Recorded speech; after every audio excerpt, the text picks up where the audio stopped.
प्रताप का जो जवाब था वो सुनने वाला है। उनका जवाब उनकी जिद को, उनके संकल्प को दिखाता है।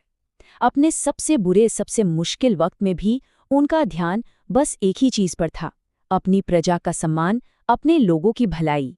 और फिर ठीक इसी घने अंधेरे के बीच कहानी एक ऐसा मोड़ लेती है जिसकी किसी ने उम्मीद नहीं की थी।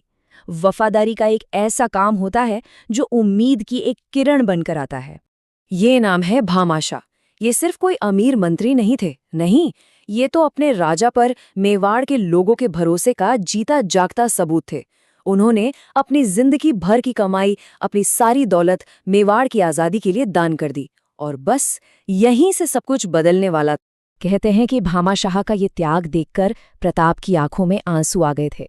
शायद उस दिन उन्हें लीडरशिप का सबसे बड़ा सबक मिला कि असली जीत तलवार के जोर से नहीं मिलती, असली ताकत तो अपनी जनता के प्यार और भरोसे में होती है।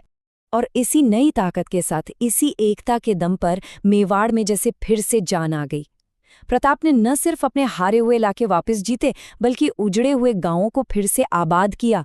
खेतों में फिर से हल चलने लगे, मतलब मेवाड़ का स्वाभिमान एक बार फिर से जी उठा था। और ये बात सबसे खास है।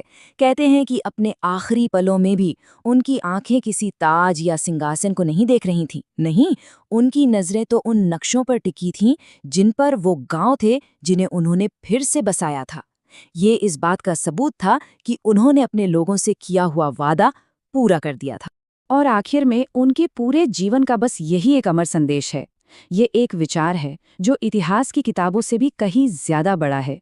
ये हमें एक बात याद दिलाता है कि असली हार मैदान में गिरने से नहीं होती। असली हार तो तब होती है जब हम लड़ने का इरादा ही छोड़ देते हैं।